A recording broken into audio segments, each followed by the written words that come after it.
Olá, nós vamos dar início agora a mais um debate do Le Monde Diplomatique Brasil em parceria com a TV PUC. Vai ser tratado o tema da formação para a cidadania. Por que ele é importante discutir hoje?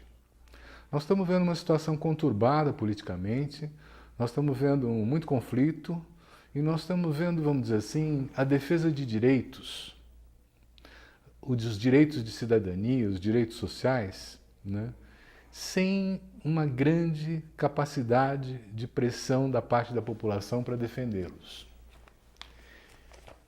Há muitas pessoas que dizem que houve uma falha nos anos anteriores das organizações que defendem direitos, mesmo dos partidos políticos, no sentido de que não houve um trabalho de formação na sociedade, né, capaz de sensibilizar para a importância dos temas que estão sendo discutidos em torno da questão dos direitos. Então hoje nós estamos trazendo aqui 3 das experiências mais importantes de formação para a cidadania, né, para que a gente possa aprofundar um pouco a compreensão de que iniciativas são essas e o que é, afinal, formação para a cidadania. Nós contamos aqui com a presença da Nathalie, que é coordenadora nacional do Levante Popular da Juventude, com o Fábio Thomas, que é coordenador no MST da Escola Florestan Fernandes e dos processos de formação, não só na escola, em outros lugares, né? E nós contamos aqui também com o Maurício Jorge Piragino, o Xixo, né? Diretor da Escola de Governo, uma iniciativa muito importante também, que já tem bastante tempo e pode contar uma história que merece ser ouvida. Vamos dar início então ao nosso debate. O tema é esse: o que é formação para a cidadania e como que nós vamos fazer, como é que nós fazemos isso, né? E eu queria pedir ao Fábio, que é o coordenador do MST na área de formação, né, que nos apresentasse um pouco o que é a formação para o MST, como é que vocês começaram a fazer isso, por que isso é importante? Bom, primeiramente, Silvio, agradecer aí o convite e parabenizar a iniciativa, né, essa experiência do Le Monde, com essa parceria com a TV PUC, trazer esses debates que são bastante pertinentes, né, são importantes e são formativos também, né? Para nós do Movimento Sem Terra, esse aspecto da formação, ele surge desde o princípio do próprio movimento, né? Ele é um dos princípios do MST, né? Então, o Movimento Sem Terra, desde as primeiras ocupações, aos primeiros assentamentos, às primeiras cooperativas, em todo o seu processo de territorialização, ele sempre teve a formação política como um elemento central, dado de que é um movimento social, né, que faz uma luta para fazer valer aspectos da Constituição, a luta pela terra, o direito à reforma agrária, e partimos da compreensão de que você não consegue transformar, você não consegue conseguir os direitos se você não compreende a realidade. Então, a formação para nós do MST é uma forma de compreender a realidade para transformar essa realidade, né? Então, ao longo desses mais de 30 anos de MST, essa formação ela tem um caráter de base, mas tem um caráter de projeção de militantes, tem um caráter de escolarização, né? Ela assume várias facetas, mas sempre nessa perspectiva de como que a gente dá aos trabalhadores um instrumental para olhar a sua realidade e ver como transformá-la, né? Como você tem que ter um entendimento que não é só de conhecimento. A gente sempre diz que formação não é mesmo que informação, não basta você ter um monte de informações, tem que organizar isso com um senso crítico para poder transformar, para poder questionar, para poder exigir justamente os direitos, né, que nos contextos como os contextos de hoje são cada vez mais aviltados aí por outros interesses. Então, nesse sentido, a formação política ela é parte constituinte do MST e sempre se deu em todo o território nacional, nos diferentes espaços e territórios, né? E a partir de 1997, que começa um grande debate, uma campanha, a gente vai consolidando a proposta de ter um espaço nacional de formação, né? Não para começar a formação, né? Mas nós criamos esse exercício de ter uma escola que centralizasse essas diversidades, experiências formativas e conseguisse dar aí tentar a gente compreender quais são os elementos comuns do que acontece nas diferentes lutas aí por reforma agrária, em todos os espaços onde o MST está organizado, né? Então surge uma iniciativa e através da solidariedade, né, de muitas organizações, um processo bastante coletivo, nós damos início à construção da Escola Nacional Florestan Fernandes, né? Uma construção que se inicia em 2000 e a escola ela inaugura em 2005, no dia 23 de janeiro. Eu falo inaugura assim porque para nós é uma escola em permanente construção, ela nunca está pronta, né? Mas nesses 5 anos era toda fruta de um trabalho voluntário, né? Quem fez os tijolos que construíram as paredes daquele espaço foram os próprios trabalhadores em brigadas de trabalho voluntário, com a solidariedade de companheiros de outras organizações do Brasil e também fora do Brasil.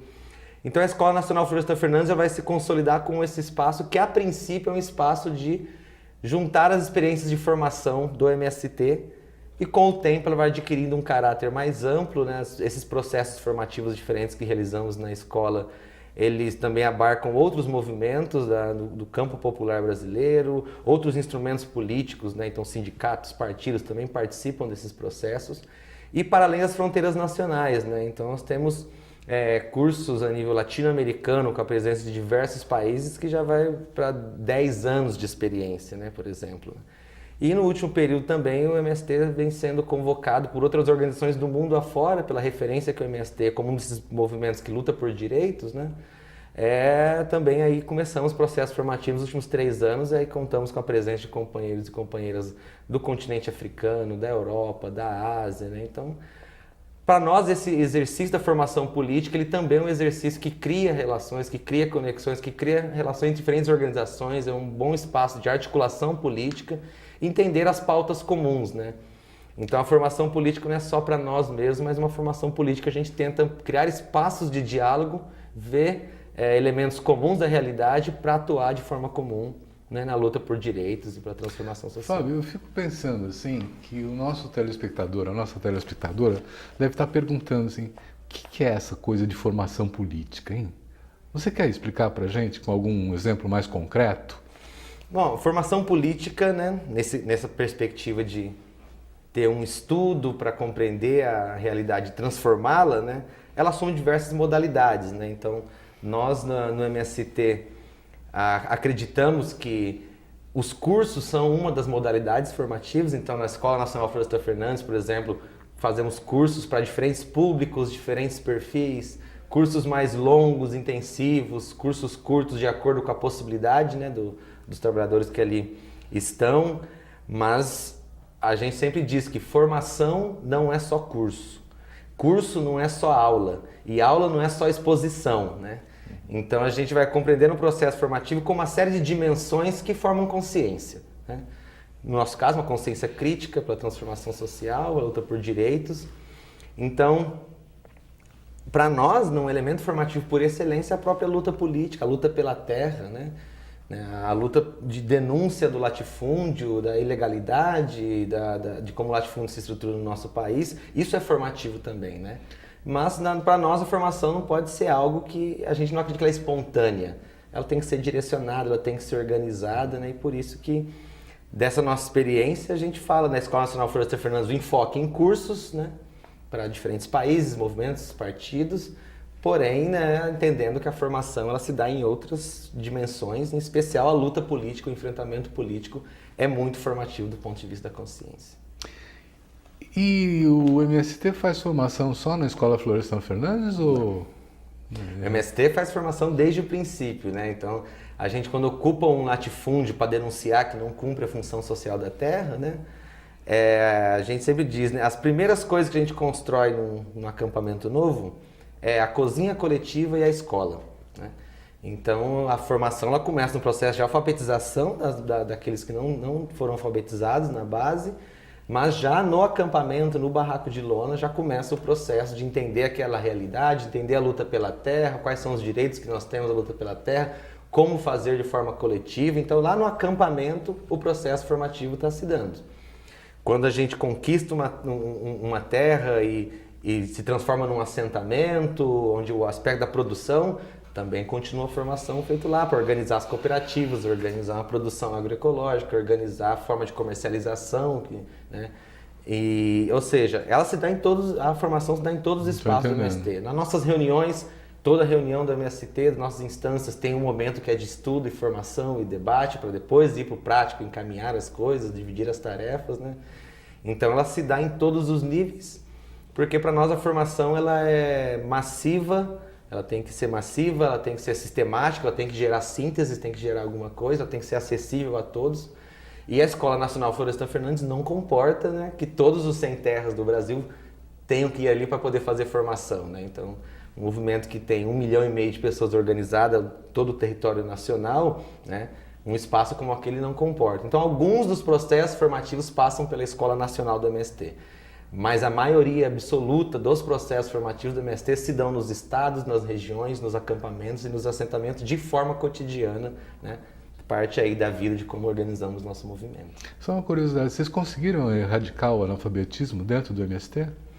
A gente tem esse projeto de garantir que nos nossos territórios ele seja erradicado. Então, quando ocupamos uma nova fazenda, com umas novas famílias se somando, a gente vai fazendo isso até completar. Então, não está erradicado porque o MST está permanentemente se expandindo, né? Mas a ação de alfabetização, inclusive do ponto de vista da alfabetização, né, que é um dos elementos da formação política, né, que nós fizemos iniciativas usando o método Sim Eu Posso, né? Então fizemos uma grande, né, mobilização, o movimento sem terra se colocando para fazer a alfabetização nas periferias, né? Antigamente, quer dizer, não muito antigamente, mas é mais para trás, era utilizado o método Paulo Freire para fazer esse tipo de alfabetização, né? Vocês continuam utilizando o Paulo Freire ou não? Para o processo de alfabetização é o melhor método. O método Sim Eu Posso, né, que é um método que a gente adequa, uma adequação feita do método Paulo Freire para experiências de alfabetização em Cuba e na América Central, adaptada à nossa realidade, e ele é freiriano em essência, né? Então ele parte dessa questão de uma educação dialógica, né, uma construção conjunta entre o educando e o educador, né? E essa perspectiva da educação popular como um todo, né, na qual está o método Paulo Freire, ela é a base bastante da nossa formação política, né? Então todos os processos formativos, também em especial da alfabetização, mas esses todos os outros que eu citei, que se dão no cotidiano, né, o educando ele é um protagonista do processo, ele não é um receptáculo, né, ele tem que construir o conhecimento, porque se ele não participa da construção daquele entendimento, ele não vai assumir para si. Isso falando de luta por direitos, luta política, é muito importante que as pessoas se sintam parte do processo, né? Então, o método Paulo Freire é aplicado em especial nos processos de formação, mas a concepção de educação popular que nós temos, ela é parte constituinte dos processos formativos, né? Então, mais uma vez, né? Formação não é curso, curso não é aula, aula não é exposição. Todo mundo sentado escutando alguém falando. Já estou entendendo que vocês trabalham com a questão fundiária, a propriedade da terra, a agroecologia. Quer dizer, tem coisas assim que... E para entender a questão da terra, a gente tem que conhecer a história do Brasil, né? E aí não é a história oficial, essa história dos vencedores, mas uma história crítica do Brasil, para compreender o processo, né, da agroecologia, entender como se dão vários processos do avanço do capitalismo. Então tem que entender economia, para entender a apropriação dos bens naturais e dar uma resposta a isso, né? Então, as temáticas que nos são cotidianas puxam o nosso movimento para se desafiar a debater conteúdos como economia, história, filosofia, né? O método de trabalho de base, que é um exercício permanente nosso, e também a teoria da organização, né? Como a gente se organiza como classe para fazer as mudanças que nós queremos, né? Então, começa com questão agrária, mas a gente se conecta a vários outros partes do conhecimento humano acumulado aí e tentamos produzir as nossas sínteses também, que é um exercício bastante gratificante. Muito obrigado, eu acho um ótimo primeiro passo na nossa conversa. Obrigado. Vamos passar então para a Nathalie, porque nós vamos passar do mundo rural provavelmente para o mundo urbano, né? E o Levante Popular da Juventude tem sido uma das iniciativas, um dos movimentos, uma organização que mais estão trabalhando o tema da formação nas periferias das cidades, né? Conta um pouco pra gente, Nathalie, o que é o Levante, que formação é essa, por que vocês se envolveram com isso? Conto, sim, mas antes eu queria agradecer o convite, parabenizar a iniciativa do Le Monde de estar nas redes com vídeos, isso é bem importante, na verdade, aqui nesse cenário, vendo essas capas, eu acho que é parabenizar também as últimas capas do Le Monde, a penúltima que saiu, se não me engano, com aquela imagem falando muito do golpe. Eu acho que foi uma capa histórica da luta contra o golpe da mídia brasileira, assim. Então acho que o jornal tem cumprido um papel fundamental, que a gente tem sentido falta de mais mídias como essa no nosso Brasil. Bom, o Levante é um movimento jovem, e é um movimento de jovens, é um movimento que tem 6 anos, e basicamente se propõe a organizar a juventude onde quer que ela esteja. A gente está em parceria com movimentos da Via Campesina no campo também, mas está basicamente na área urbana, assim, com mais peso. E tanto nas periferias, nas quebradas, quanto nas escolas, universidades, a gente se espalha por onde, enfim, a juventude quiser se organizar. E eu acho que é isso o principal ganho do Levante, assim, que a gente simplesmente resolveu organizar a juventude numa época que ainda se colocava muita ideia de que juventude, jovens não estão nem aí para política, só querem, sei lá, internet, sei lá, curtir, e não tem nada a ver com política, não se interessava e tal. Isso foi antes das jornadas de junho de 2013 e antes desse último período que eu acho que a juventude tem cada vez mais mostrado a sua cara e como se interessa em fazer política, em saber sobre sua realidade, interferir nisso. Então a gente busca de diversas formas organizar esses jovens. Então a gente usa teatro, usa música, usa o grafite, o hip hop, usa o diálogo, a conversa, enfim, qualquer forma que a gente consiga encontrar para discutir, fazer formação e partir para ação, né? Porque também é muito nessa linha que o Fábio estava colocando, a ação faz a organização e também faz a formação, assim. Então, não tem como a gente fazer a formação só lendo, só discutindo. A gente faz a partir da nossa vivência e a partir de uma prática que a gente vai construindo. E então, o Levante hoje está com 6 anos. A gente foi um marco na nossa construção, um acampamento no Rio Grande do Sul com 1.500 jovens. Depois a gente fez, 2 anos depois, em São Paulo, um acampamento com 3.000 jovens. E logo nesse processo do golpe, em agosto de 2016, a gente fez o nosso 3º acampamento com 7.000 jovens em BH. E esses espaços também de acampamento são outros espaços fundamentais para a nossa formação, porque eles acontecem em âmbitos nacionais, a gente a cada 2, 3 anos realiza, e também acontece em âmbito estadual, às vezes municipal, local. Então é uma forma de unir a juventude, que é diversa, então vem a galera do campo, da periferia, da universidade, da escola, diversas realidades distintas de um estado, ou então de um país, no caso, quando a gente fez o acampamento nacional, e se conhece, e se sente parte de uma coisa igual, assim. Isso é muito louco, porque sentir parte de algo com alguém tão diferente de você e ao mesmo tempo tão igual, ensina muito, forma muito, assim, faz as pessoas se sentirem, inclusive, mais generosos para a luta, com mais ânimo de mudar a realidade, porque se sente um pouco menos egoísta. Eu acho que essa é uma das coisas importantes que a gente vai aprendendo no movimento, é ser solidário. Então a gente vai, às vezes, fazer luta, se organizar e se dedicar por uma coisa que não necessariamente é o meu tema agora, assim, vamos falar sobre esse assunto que não é algo que necessariamente me ataca primeiro, mas eu aprendo que me ataca de alguma forma, de certa forma sempre vou ser atingida, e eu tô ali pelo meu companheiro da minha organização, e eu sei que alguma hora ele vai estar também junto de mim, assim. Então essa forma de uma juventude fugindo do individualismo, que hoje é muito forte, é muito imposto pra gente, cada um por si, vai seguir seu destino, vai correria aí para sobreviver, mas é muito assim, isolado, cada um tipo, se esse seu problema é só isso, segregando os problemas, individualizando. Então o Levante vai um pouco contra isso, assim, de solidarizar um pouco as lutas e nas formações, assim, conseguindo inclusive colocar o jovem como sujeito. Então, por ser um movimento de jovens, só com jovens, a gente tem que se virar, é nós por nós. Então, a gente está ali 1 ano de movimento, às vezes, já está tendo uma tarefa super importante, que fala, poxa, 1 ano nem sabia disso. Então, é uma formação que tem que ser muito acelerada, porque é muita responsabilidade para pessoas que são jovens na vida, são jovens na militância, estão aprendendo muita coisa. Então, a gente tem que ter um processo de formação muito contínuo, mas isso é muito legal, porque a gente vê crescer muito rapidamente a galera que chega, e é muito comum, não costuma falar, principalmente as mulheres, né? Então, tipo, não sabe falar numa reunião, não sabe nem dizer uma opinião e tal. E aí, por ver outros jovens fazendo isso, por ver outras mulheres, por ver outros negros, outros LGBTs, que é algo muito presente no nosso movimento, assim, são pautas que a gente faz muita luta, então, e chama muita juventude nesse sentido. Isso dá uma força também, a pessoa se sente mais capaz, mais com força para também fazer, também falar, é muito de reconhecimento, assim. Então, Nathalie, eu estou entendendo que você está falando, olha, nós trabalhamos o tema da LGBT, nós trabalhamos o tema da discriminação da mulher, nós trabalhamos... O que vocês fazem como formação? Quer dizer, quando você fala assim, fazer um acampamento, tá ótimo, então tem um acampamento. O que acontece lá? Tudo. Então... O Levante faz uma formação muito ampla, assim.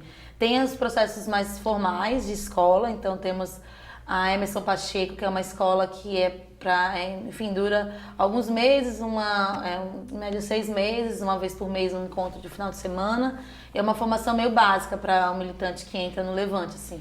E ali é uma formação de entender a realidade, de entender como é que a gente luta, como é que a gente pode mudar essa realidade, a questão da classe, que é algo fundamental para entender esse jovem, que é o jovem da periferia, que a gente organiza, enfim, o jovem do povo. Então é algo fundamental, entender as opressões, machismo, racismo, e tudo isso é um espaço para isso, né? Emerson Pacheco, que é uma escola que a gente deu homenagem ao militante do Levante que foi exterminado, o Emerson, então ela carrega esse nome.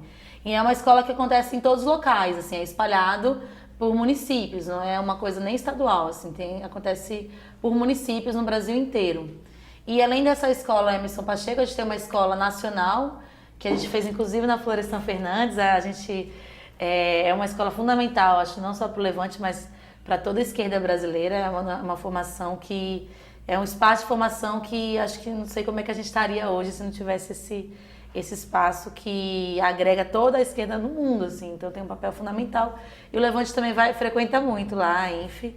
E a gente fez essa escola nacional lá na ENF, agora vai fazer a próxima etapa esse ano. Então a gente também está desenvolvendo esse processo, que é algo que juntou 5, 6 jovens do Brasil, de cada estado do Brasil, para fazer uma formação mais densa, de 15 dias, mais aprofundada de alguns temas. Então tem esses 2 espaços mais formais e tem algumas formações também que a gente faz cotidianamente, tipo como funciona a sociedade, o curso Realidade Brasileira, que inclusive vai começar agora esse final de semana aqui em São Paulo. É um curso importante pra gente, junto com a MST, inclusive, a gente está organizando. Então tem o curso Realidade Brasileira para entender essa realidade que a gente vive. Tem alguns tipos de formação que a gente realiza, que é junto com os movimentos do campo também, que é muito mais voltado para estudantes das universidades vivenciarem uma outra realidade e irem até os assentamentos, acampamentos, que chama estágio interdisciplinar de vivência. É algo bem bacana, dura uns 20 dias mais ou menos,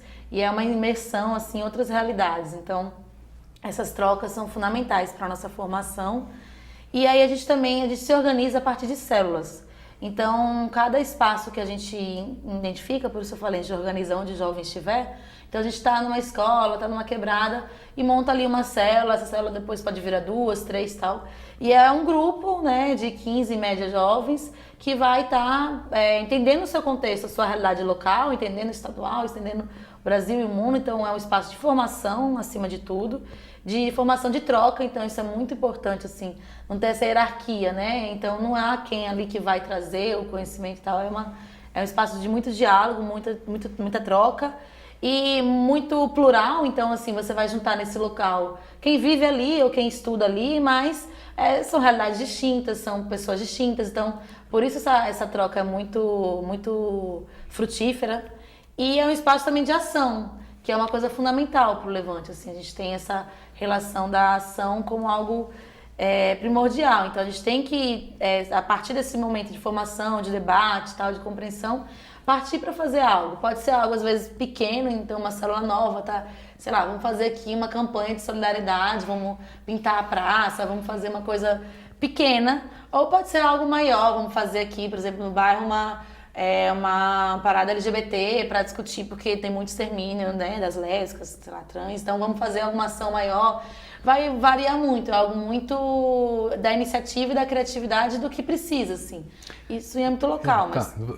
Deixa eu aproveitar essa diferenciação que você faz, célula, escola, universidade.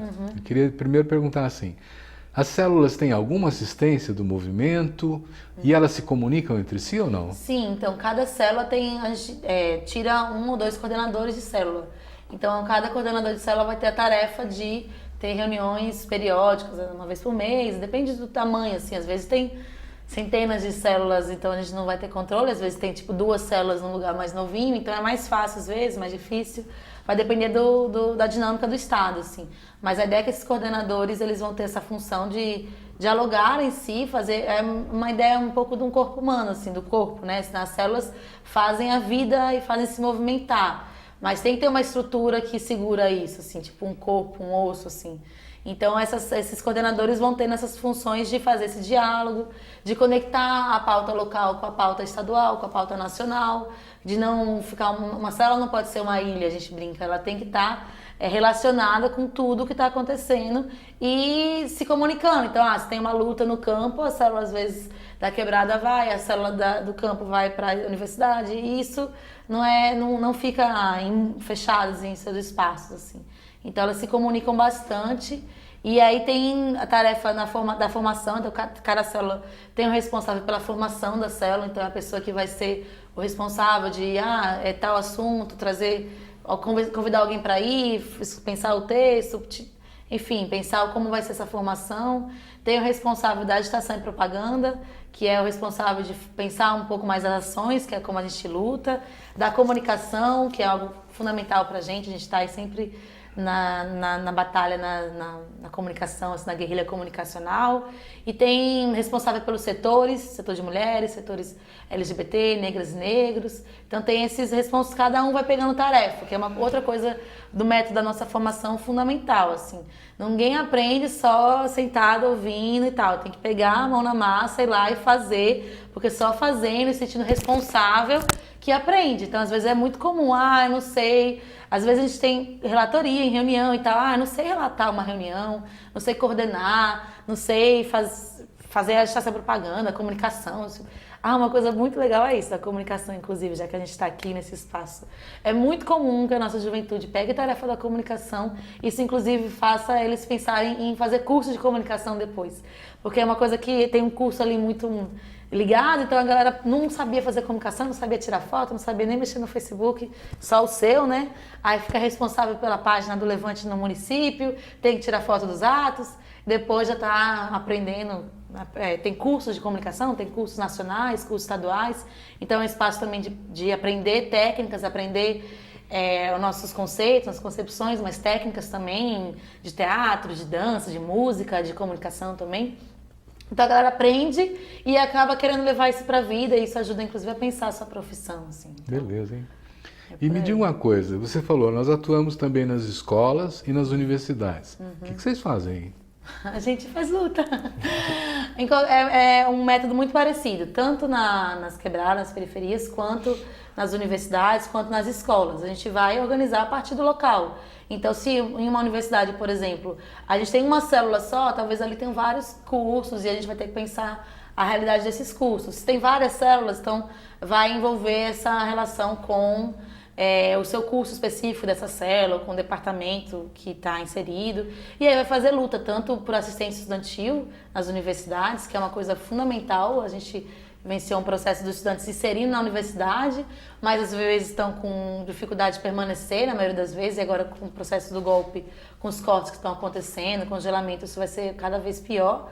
Então faz luta por assistência estudantil, pela permanência, né? Por direitos, às vezes contra a sede de professor, a gente está inserido nos centros acadêmicos, diretórios, na Uni, então a gente faz a luta no movimento estudantil, se relacionando. Nas escolas, às vezes, é fazer uma rádio, fazer um zine. Então é muito variado o método, assim, a gente não consegue restringir, porque a juventude tem um anseio de fazer luta, mas isso não está no molde, assim, não tem, essa é a forma. A gente abre muito isso para a forma como a juventude ali precisar e sentir de se organizar e de fazer a luta a partir dessas coisas mínimas, da célula, das tarefas, da nossa linha política, das formações que a gente realiza. Então é nesse sentido, assim. Muito bom, obrigado. Vamos agora conhecer um pouco a experiência da escola de governo. Vamos pedir para o Xixo falar disso e eu começo perguntando, Xixo, escola de governo? Nós estamos falando de governos? Nós estamos falando do quê? Então, aí preciso contar a história da escola um pouco, mas em primeiro lugar queria agradecer ao Le Monde, à TV PUC e à PUC, a PUC que voltou a ser o espaço de resistência como historicamente sempre foi, principalmente nesse momento tão complicado da história brasileira.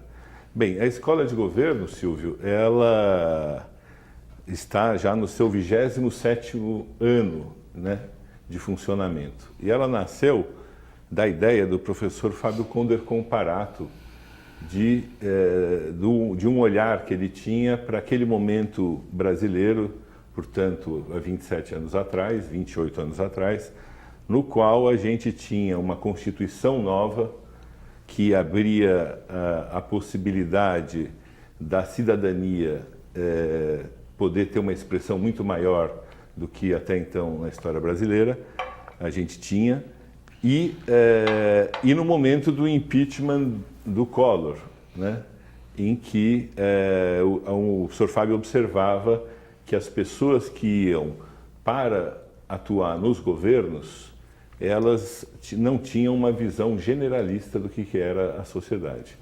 Não tinham uma visão do que era efetivamente uma democracia, ou não tinham ideia do que são os valores republicanos, né, e dos direitos humanos. E, portanto, ele, a partir de organização de um seminário, a escola de governo, a gente costuma dizer que ela já foi construída de forma participativa, né? Porque foi a partir de um seminário e com uma pesquisa feita com as pessoas que participaram desse seminário que se criou o modelo da escola, né? A escola ela nunca teve nenhum pré-requisito escolar, portanto era uma escola dirigida para qualquer pessoa, né? Mas inicialmente com a ideia das pessoas que iriam para o governo. Por isso que ela recebeu esse nome e a proposta acabou acabou crescendo e, portanto, no percurso ficou muito difícil de mudar o nome da escola, né? Porque todo mundo conhece como escola de governo, é um problema que a gente tem até hoje, né? Porque efetivamente é uma escola de cidadania, né? Uhum. E a escola, então, ela começou a trabalhar fazendo formação para qualquer pessoa que tinha a intenção de ir para o governo, inicialmente, e tanto que o curso estrutural da escola que era oferecido é um curso chamado Formação de Governantes, né? Com o passar dos anos, o professor Fábio, com a ajuda da professora Maria Vitória Benevides, do professor Claudineu de Mello, né, eles foram percebendo que era importante ampliar essa formação para que qualquer cidadão possa estar tendo essa formação básica para poder ter uma cidadania ativa democrática, né? Então a escola de governo, muitas vezes, eu assisti isso algumas vezes, no primeiro dia de aula, o professor Fábio perguntando para os alunos por que estavam lá, e sempre tinha aquele que levantava a mão e falava: eu vim aqui para aumentar os meus conhecimentos. Ele falava: você está no lugar errado, nós não queremos aumentar o conhecimento de ninguém, queremos ação política, né? Então a escola, na verdade, ela é um instrumento só para que as pessoas saibam como fazer ação política, objetivando sempre a cidadania ativa democrática.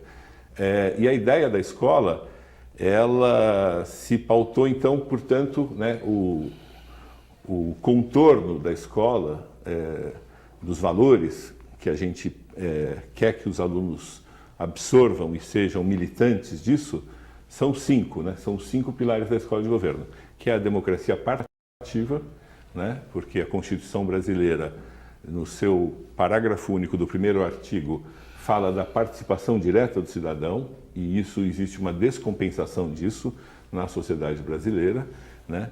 Então a gente quer fortalecer a democracia participativa para que ela equilibre se equilibre com a democracia representativa.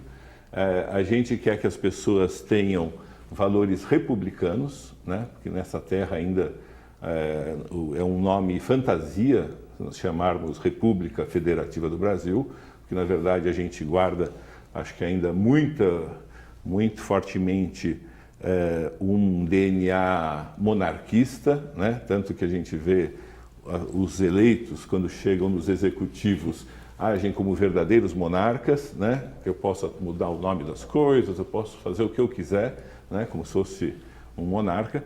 A Escola de Governo trabalha na defesa incondicional dos direitos humanos, né? Para esse enfrentamento tão necessário, né? Os direitos humanos é um pacto civilizatório, é um pacto para onde a gente deve caminhar como civilização, né? Para enfrentar a barbárie que o mundo ainda está cheio, né?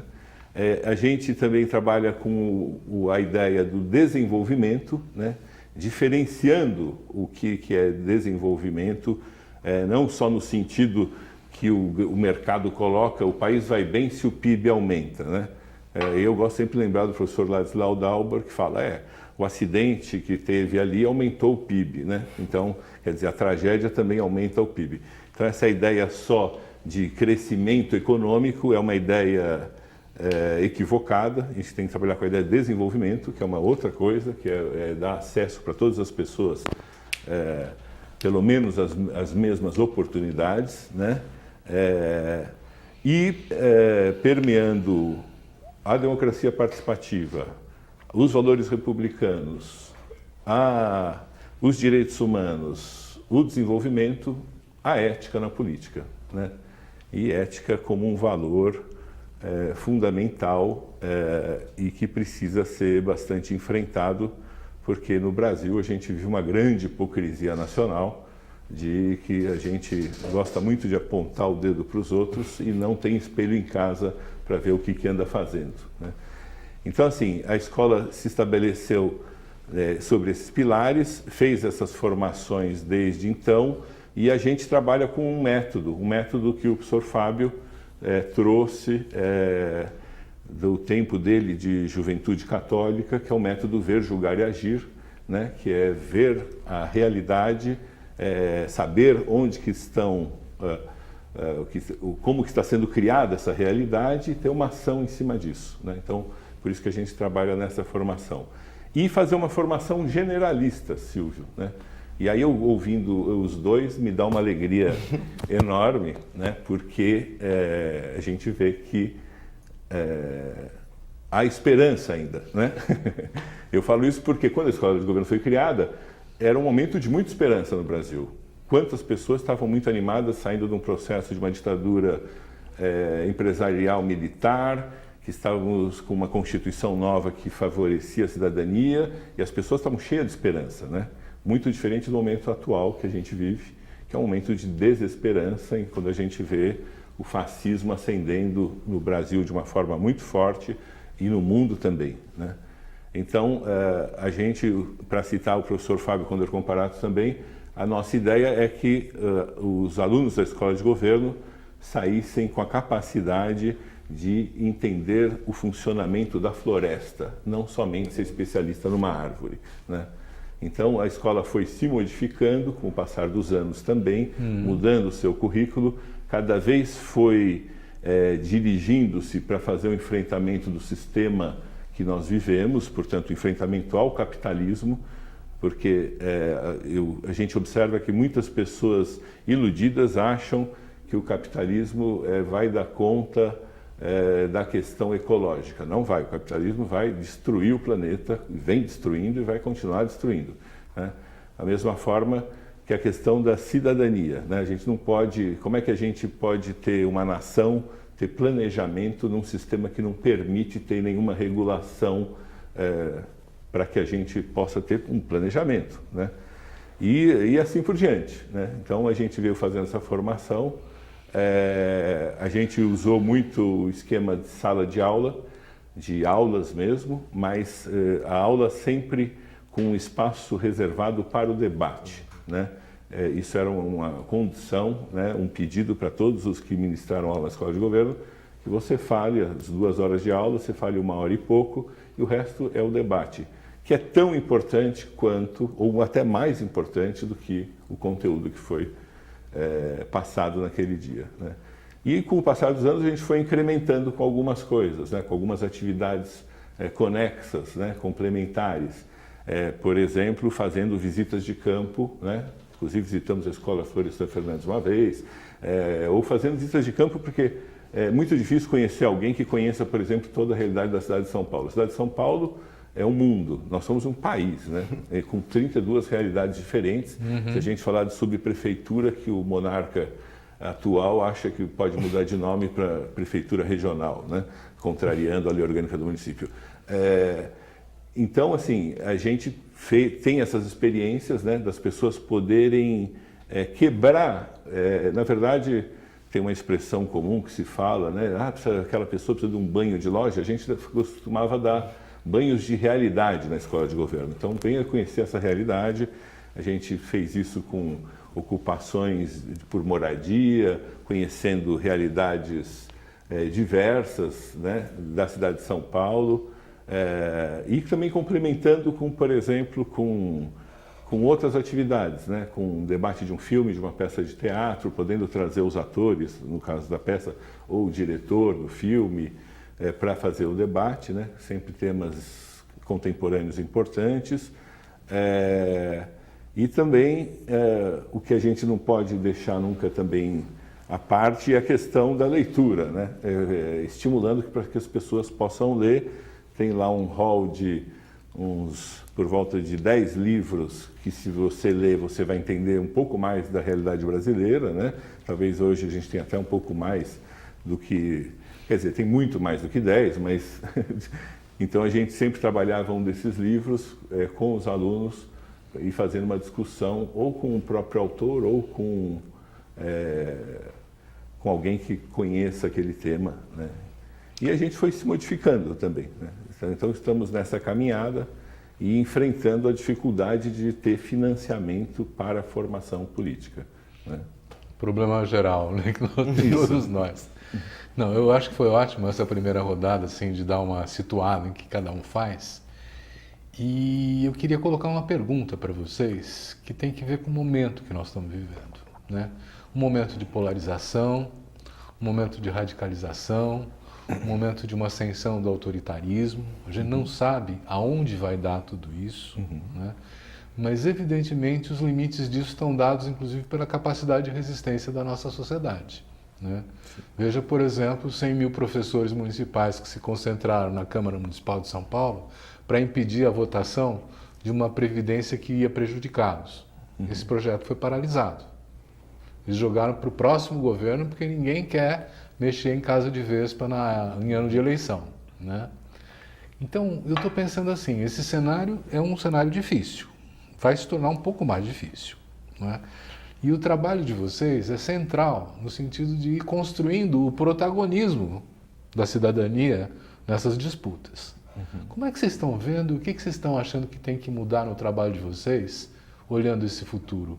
Ou não vai mudar nada? Vai continuar fazendo a mesma coisa? Quem começa? Deixei solto. Uma coisa que a gente tem discutido muito sobre essa nova conjuntura é a questão da segurança. Para começar, assim, a gente viu matarem Marielle, né? Mataram uma vereadora, então vão prender o Lula, né? Então, assim, tá colocado que não há mais limites, assim, já sempre houve poucos limites. A gente acho que sempre não pôde confiar plenamente nas instituições democráticas brasileiras. Então, assim, o extermínio da juventude existe há dezenas de anos, né? Assim, desde que acho que existe o Brasil. Então, assim, a gente vivencia essa questão das instituições há muito tempo já, e existe mais confiança já há muito tempo. Mas agora a gente está num processo onde está tudo muito mais perigoso e todos os limites estão sendo quebrados, assim, né? Todas as mínimas instituições e mínimas garantias que a gente poderia ter. Então, a gente tem tentado cuidar muito da questão da segurança para o próximo período, não deixar de fazer ações, a gente tem que estar buscando reagir de alguma forma. Então, nós, a gente tem o Levante tem uma ideia muito forte da agitação e propaganda de construir ações que, às vezes, de forma criativa, dialogue com a população. Então, por exemplo, a gente jogou os dólares no Cunha para dialogar com o que estava acontecendo, né, com o que ele representava, com o processo de corrupção que ele estava colocado, cheio de provas e nada estava acontecendo. Jogou glitter no Bolsonaro também para dizer para ele que a gente quer brilhar, ele deixe de ser essa figura que ele é e, enfim, atacar um pouco, mas de uma forma criativa. Então, assim, acho que vai ser necessário a gente conseguir dialogar mais com essas questões da criatividade. Vai ser necessário a gente ter mais segurança para a gente poder agir. Acho que não é um momento de se frear, ao contrário, é um momento de muita reação. Agora vai ser necessário dar o sangue e o suor para esse período, que vai ser um período de muita luta, assim. E vai ser preciso de muita gente na rua. Acho que é o momento que a gente vai ter cada vez mais que se dedicar ao máximo, assim. Acho que pra gente, não sei, jovens que olharam, estudaram o processo da ditadura militar, aprenderam na escola de alguma forma ali o que aconteceu de verdade, não que eles estavam querendo fingir que aconteceu, mas quando a gente aprende um pouco esse processo e se questiona o que a gente faria naquele período, né? Eu acho que esse momento agora para nós, jovens, é muito assim, o que a gente vai fazer, né? A gente não vai poder... Esse ano não vai ser um ano normal como foi todos os outros, vai ser um ano que, para quem tem o mínimo de interesse e de amor pelo Brasil e pelo seu povo, vai ser um ano de total dedicação, assim, de conseguir colocar o máximo de gente na rua e de entender que, assim, é um momento de acirramento da luta, assim, então não dá pra gente se recuar e nem dá pra gente ficar em casa, nem ficar no Facebook, não é essa hora, é hora de ir pra rua e pra luta, assim. Acho que o que a gente tem que fazer é mais formação nesse sentido da própria palavra, né? De definir a forma da ação. Nós temos que vincular um processo de entendimento do que está acontecendo, né? Creio que em especial esse processo, né, de ampliação da barbárie, que é o que está acontecendo, né, no último período, né? Barbárie política, econômica, social, em todas as dimensões que podemos imaginar, mas que isso se transforma em ação, né? Isso passa por uma análise muito concreta da realidade, que os processos históricos eles não são unicausais, né? Não é? Então a gente não pode ter uma leitura na qual, né, existe o grande inimigo que nos atacou e pobrezinhos de nós, não cometemos nenhum equívoco, né? E por outro lado também não nos vitimizarmos, né, ao ponto de chegar à imobilidade, não ficar, né, se flagelando com os processos históricos, né? Então acho que esse é um balanço que projeta para a ação, que a formação política tem que avançar sobre esses temas, né? E se nós estamos falando de ação, creio que pelos elementos que a Nathalie trouxe desse nível de enfrentamento, né, que a gente fala polarização, né, ela é resultado de um nível de embate e enfrentamento de interesses, né, que estão mais explícitos hoje em dia. Mas que essa ação ela tem que ser uma ação coletiva, então a formação política tem que tratar cada vez mais e melhor do aspecto da unidade, né? Então esse conjunto de esforços, porque é engraçado que às vezes a gente escuta assim que não teve formação, né? Não teve formação de um período. Nós trabalhamos um montão, né? Estamos aqui 3 experiências, não pararam de fazer formação. A formação ela segue acontecendo, né? Então assim, algumas estratégias políticas, organizações abandonaram de fato a formação, mas isso não significa que não tem formação, né? Inclusive muitas das contradições desse processo que ajudou a formar muita gente, né? Então, mas assim, esse conjunto de atividades, elas precisam confluir. Então, acho que esse tema da unidade, ele é fundamental, né? Mas a unidade não é o impor o meu programa, o meu projeto, dizer, vem comigo que é isso, né? Então, a gente no MST sempre fala, a gente faz formação, não é para o povo vir para o MST não, né? Para a gente conseguir construir nas organizações a sua luta, né? Então, acho que esse tema da unidade, porque esses esforços ficando separados, né? Eles não conseguem ter o impacto que esse contexto nos exige, né? Agora, a construção da unidade é a construção da unidade na diversidade. Então, o conjunto de lutas que nós temos, né, dado nesse contexto nosso, é muito mais amplo do que esses instrumentos clássicos, partidos, sindicatos, movimento social, estão acostumados, de certa forma, né? Então, acho que é a experiência do Levante que a Nathalie traz, né, essa ideia de, né, ver a floresta e não as árvores, né? Então, Como que essas lutas específicas, particulares, que parecem que não tem nada a ver, que é uma coisa aí de uma célula de 15 jovens, né? Como isso se conecta a um contexto mais amplo, né? Como que isso não é impor uma forma de ver ou não ver as estratégias, né? Então, além de um inimigo, claro, avançar na unidade é avançar do ponto de vista, nós queremos combater essa barbárie, queremos combater, né, o que fizeram com a concepção de democracia, o desuso da palavra na boca de certas pessoas, né? Mas nós queremos também projetar algo, né? Então, a gente vai conseguir avançar não só dizendo o que a gente é contra, mas a gente construindo o que a gente é a favor também, né? Isso se faz com várias mãos, com vários esforços, né? Então, os 30 anos do MST nesse contexto tem, né, o mesmo peso dos 6 anos do Levante, né? E olha só quantos, né, mais 2 décadas de processo, isso tudo tem um peso que se soma. Então, eu acho que esse desafio da unidade para a formação política, né? E é isso, a formação ela é forma e conteúdo, articular bastante isso, né? Talvez não se deixou de fazer formação tanto, mas a modalidade ou a forma de fazê-lo, né, já não responde diretamente ao perfil de alguns públicos, né? E isso é avançar contra a setorização das lutas, né? Então a gente vive um momento, né, de confusão ideológica tão grande, e isso é exagerado pelos processos aí, né, da barbárie ampliada em que vivemos hoje em dia, né, de uma fragmentação de que, né, a luta, né, contra o genocídio da juventude negra é uma questão só dos jovens negros, né? A luta contra, né, toda essa dimensão patriarcal da nossa cidade é uma só das mulheres. A luta pela reforma agrária deixa que sem terras fazem, é só deles, né?